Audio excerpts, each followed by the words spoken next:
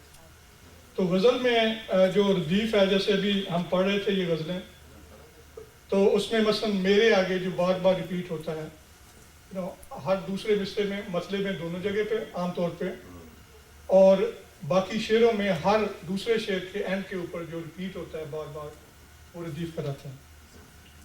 اس کے بعد قافیہ، تو قافیہ ردیف سے پہلے والا وہ جو رائمنگ لفظ ہوتے ہیں، جیسے دنیا، تماشا، اشیاء، سیما، یہ جو ہے نا اس غزل جو ابھی پڑھی گئی تھی، تو وہ جو ہے وہ قافیہ کہلاتا ہے۔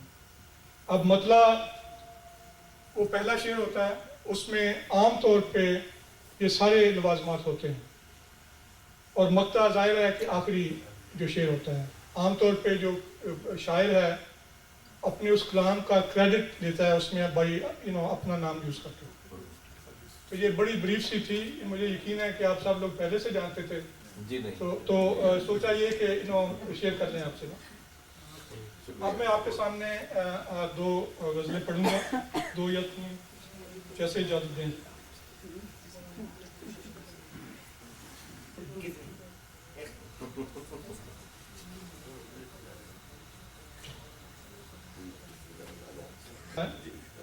ایک منظر ہے بے تابی کا، وہ رونق محفل آ جائے۔ منظر ہے بے تابی کا، ایک منظر ہے بے تابی کا، وہ رونق محفل آ جائے۔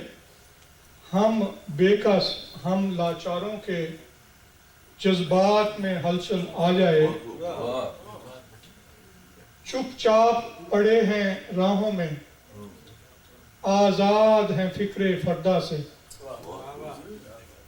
چپ چاپ پڑے ہیں راہوں میں، آزاد ہیں فکر فردا سے۔ بس ایک ہی خواہش ہر دل میں، خود آپ سے منزل آ جائے۔ شعر غور طلب ہے۔ مسجود ملائک میں بھی تھا، مسجود ملائک میں بھی تھا، ہم راز ملا تو کیا کہنے۔ مسجود ملائک میں بھی تھا، ہم راز ملا تو کیا کہنے۔ انسان تھا میں، حیوان ہوا، اب راس یہ جنگل آ جائے۔ انہونی ہونے لگتی ہے، شعر ہے، انہونی ہونے لگتی ہے، حق ظلمت سائے پھلتا ہے۔ انہونی ہونے لگتی ہے، حق ظلمت سائے پلتا ہے۔ گل نار میں کھلنے لگتے ہیں، جب زور پہ باطل آ جائے۔